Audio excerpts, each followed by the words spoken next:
vejo, principalmente do Vasco, a coisa piora, cara. A coisa piora, é nojento de assistir. O Campeonato Carioca é uma várzea de forma geral, o campo é ruim, a bola é ruim, os jogadores são ruins, todas as condições que esses atletas têm são ruins. Eu entro para ver um jogo do Vasco no Campeonato Carioca e a todo momento meu primeiro pensamento é: tomara que esses caras não se machuquem. Tomara que esses caras não se machuquem. Tomara que esses caras não se machuquem. E o outro pensamento, quando eu assisto aos jogos do Vasco, é: esse elenco precisa urgentemente de reforços ofensivos. Então, assim, cara, hoje, mais uma vez, a gente viu um jogo coletivo do Fábio Carille vergonhoso, bem abaixo do que se espera. E, obviamente, eu sempre digo isso para vocês e, novamente, vou falar: o Campeonato Carioca, para mim, não é régua de nada. De alegria, assim. Quando é que a gente vai ter uma temporada que a gente vai entrar e a gente vai olhar e falar assim: porra, dessa vez o planejamento está sendo bem feito. Dessa vez, me parece que o Vasco da Gama vai ter uma resposta interessante. Parece que algo de bom vai acontecer. Porque, assim, nem a ilusão que o Campeonato Carioca causava na gente antigamente, a gente está tendo nessa temporada. E repito, para você que acha que é só o Vasco que joga mal dentro do Campeonato Carioca, procure assistir aos jogos das outras equipes. É uma vergonha em todos os aspectos. A Ferj é uma vergonha. O Campeonato Carioca é uma vergonha. O desempenho do Vasco é só uma vergonha pior, tá? E me preocupa muito porque, novamente, a gente está aqui entrando no dia 10 de fevereiro, tá? E o Vasco não tem ponta, cara. O Vasco não tem jogador. O Vasco não tem jogador para poder mudar a partida, jogador para poder fazer a profundidade, jogador para fazer a recomposição, jogador para dar velocidade, para dar opção de passe. Muito pelo contrário. É triste realmente. E hoje, especificamente, levando em consideração que o estádio do Sampaio Corrêa também, com todo respeito ao Sampaio Corrêa, isso aqui não é demérito, eles fazem o que podem, fizeram lá um novo estádio e tudo mais. O gramado é horroroso, e o gramado é horroroso para os dois times. O que só dificulta um Vasco que já é limitado de jogar, uma morosidade, uma lentidão. Aí quando não joga o Paulinho, a situação fica pior ainda, que eu tenho que ver o Hugo Moura fazendo saída de bola, a lentidão também na hora de trocar passes da própria zaga. O Lucas Piton, mais uma vez, fazendo uma partida muito, muito ruim. O Paulo Henrique é o único que corre nessa equipe, é o único que dá pra gente salvar dessa equipe, junto com o Verratti, que é o único que corre também. Mas hoje até mesmo o Verratti, eu acho que chegou um momento que o Verratti deve ter pensado: cara, o que eu tô fazendo aqui, irmão? O Payet, obviamente, não é um jogador de decisão, não é um jogador que vai partir para cima, que vai decidir jogo. Ele é um facilitador. E se ele não tiver ao lado dele peças que possam facilitar o jogo dele, ele não vai conseguir mudar nenhuma partida. Ele ainda é um cara que ainda tentou algum tipo de criatividade ali, por ter uma qualidade técnica acima dos demais, mas assim, é muita gente limitada ao lado dele. E coletivamente o Fábio Carille também vai mostrando que aquele papo que a gente até conversou aqui muito no início da temporada de controle de bola, controle de jogo, valorização de posse, tudo história, né? Tudo história. Absolutamente é muito triste, assim, porque bastaram 5 jogos para você ver que essa não é a característica do Carille, porque nunca foi a característica do Carille. O Carille foi campeão brasileiro com o Corinthians sem jogar assim, esse negócio de posse de bola e tudo mais. E tá tudo bem. Só não precisa ir lá na coletiva e falar que vai fazer uma coisa que não consegue. Não consegue fazer, o técnico não tem essa característica. Nunca foi característica do Fábio Carille ter controle de bola, posse de bola. Não, cara. Eu prefiro que ele monte o time consistente defensivamente, que jogue por uma bola, do que ele ficar vendendo essa falácia de que o Vasco vai jogar com posse de bola, o Vasco vai valorizar a posse de bola. Durou 2 jogos. Durou 2 jogos. Madureira e Portuguesa. Os únicos jogos que o Vasco teve algum tipo de posse de bola. E o Vasco não vai ser campeão brasileiro porque empatou com o Sampaio Corrêa. O Vasco não seria campeão brasileiro, não ficaria entre os 4, não ficaria entre os 6, porque ganhou de 10-0 do Sampaio Corrêa. Porque esse campeonato não é balizador para nada. O Botafogo no ano passado foi campeão da Taça Rio. Campeão da Taça Rio. Mais uma vez. Nos últimos 2 anos, inclusive. E o que o Botafogo fez? Disputou o título em 2023, foi campeão brasileiro e campeão da Libertadores em 2024. Eu acho que o Vasco vai disputar essas competições a ponto de ser campeão? É claro que não. É claro que não. Só tô te falando que não é balizador pra nada.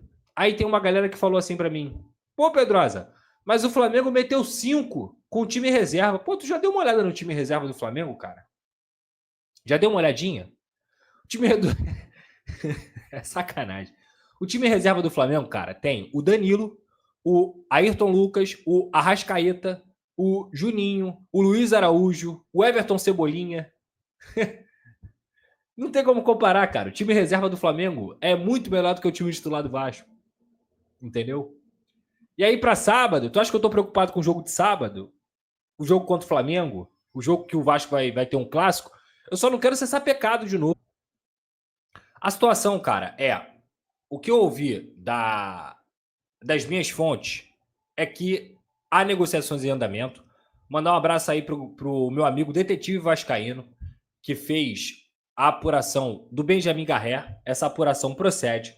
Essa apuração, ela tá corretíssima. O Vasco fez um empréstimo tentando a obrigação ou opção de compra do Benjamin Garré, que está jogando no futebol da Rússia. É um jogador que o Vasco considera um atleta importante, que pode ser interessante para o time também, habilidoso, jovem e que o Vasco quer contar. Tem negociação em andamento nesse sentido. Outro ponto, o Vasco também continua negociando com o Lloyd, então pode chegar também esse ponta angolano que a gente também trouxe, essa no caso, em primeira mão, trouxemos oficialmente. Tá buscando também essa contratação. Existem outros jogadores que o Vasco também negocia, tá? Cara, que inferno, mano.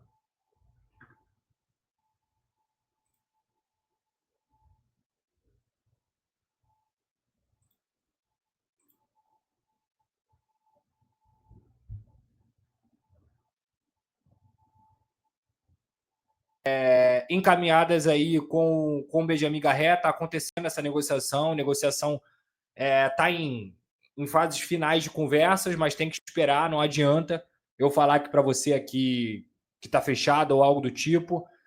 Eles estão negociando alguns detalhes de contrato ainda, mas é um jogador que pode sim pintar como meu amigo. Em relação ao Rony, aquela situação, o Vasco está monitorando. Aquela situação, o Vasco está monitorando. Se sobrar e ele quiser vir para o Vasco está de portas abertas, mas não vai comprar o Rony, não vai fazer altos investimentos pelo Rony, isso não vai acontecer, tá? E além disso, o Vasco da Gama segue também na... Cara, eu tô descompensado, gente. Desculpa aí, cara. Hoje eu não tô legal, não. Assim, ainda aconteceu isso, eu tô... Desculpa, galera, de verdade. Eu tô cansado, assim, tô exausto, ainda tem essa merda de internet. Me perdoa, de verdade. Me perdoa. Hoje não é um dia legal, não. Enfim, isso tá acontecendo e tem que esperar, cara. Tem que esperar. Eu perdi completamente minha linha de raciocínio. Meu Deus. Eu vou fechar aqui, galera. E aí, galera, você conseguiu acompanhar nesse momento, né, as palavras aí do Lucas Pedrosa sobre a situação envolvendo o Vasco da Gama, atualizando sobre tudo que envolve reforços. O Vasco ontem fez uma partida péssima frente à equipe de Sampaio Corrêa, e logo após a partida saiu uma informação muito importante que é sobre o GB. Inclusive o Vene atualizou que o GB foi vendido ao Fenerbahçe da Turquia por 17 milhões de reais, um valor ali que equivale a mais ou menos ali 3 milhões de euros. Porém, a imprensa turca está afirmando que o Fenerbahçe está cancelando essa compra, tudo por conta de uma lesão do GB na perna direita. Ainda segundo informações, a fonte da Turquia é que o atacante está retornando para o Brasil e ele precisaria de uma cirurgia e o tempo ficaria de 8 a 10 meses parado sem poder atuar. E o GB, recentemente, ele operou o ligamento do Vasco, né? A gente sabe disso, ficou um tempo fora aí. Aí jogou alguns jogos depois desse ligamento e tudo mais. E se caso essa informação da imprensa turca proceder, o Vasco deixa de ganhar uma quantia que ajudaria bastante os cofres, além, é claro, também de perder o atleta de 8 a 10 meses. E aí, cara, situação que com certeza o torcedor vai cobrar bastante sobre essa venda do GB, que pode não ser mais realizada até o momento que eu estou postando o vídeo aqui, mais ou menos 10h30, 11 horas da manhã, nesse momento aqui do dia 11 de fevereiro. Em relação ao Benjamin Garré, a notícia é essa, que a gente já atualizou para vocês diversas vezes aqui nessa semana em nosso canal, que a proposta está na mesa e está tudo se caminhando para, quem sabe, um final feliz. Em relação ao vídeo, né, que foi divulgado, inclusive, vou até aqui deixar os créditos para vocês sobre quem que fez esse vídeo, ó, foi o cinegrafista Leandro Abad, da Band. Ele pegou essa imagem do João Vitor partindo para cima da torcida ali, bem chateado, bem irritado. Não sabemos o que o torcedor falou para ele e o que ele também falou ali com o torcedor, mas, cara, de qualquer forma, ali o João Vitor acabou ficando meio agitado naquele momento. Peço a você, ó, que deixe o like, é muito importante para o nosso canal. Acione o sininho de notificação para não perder nenhum conteúdo. Nossa meta, olha, é alcançar 50 mil. Eu conto muito com a sua ajuda e também com a sua moral. Vou ficando por aqui, valeu, tamo junto. E é nóis! Fui!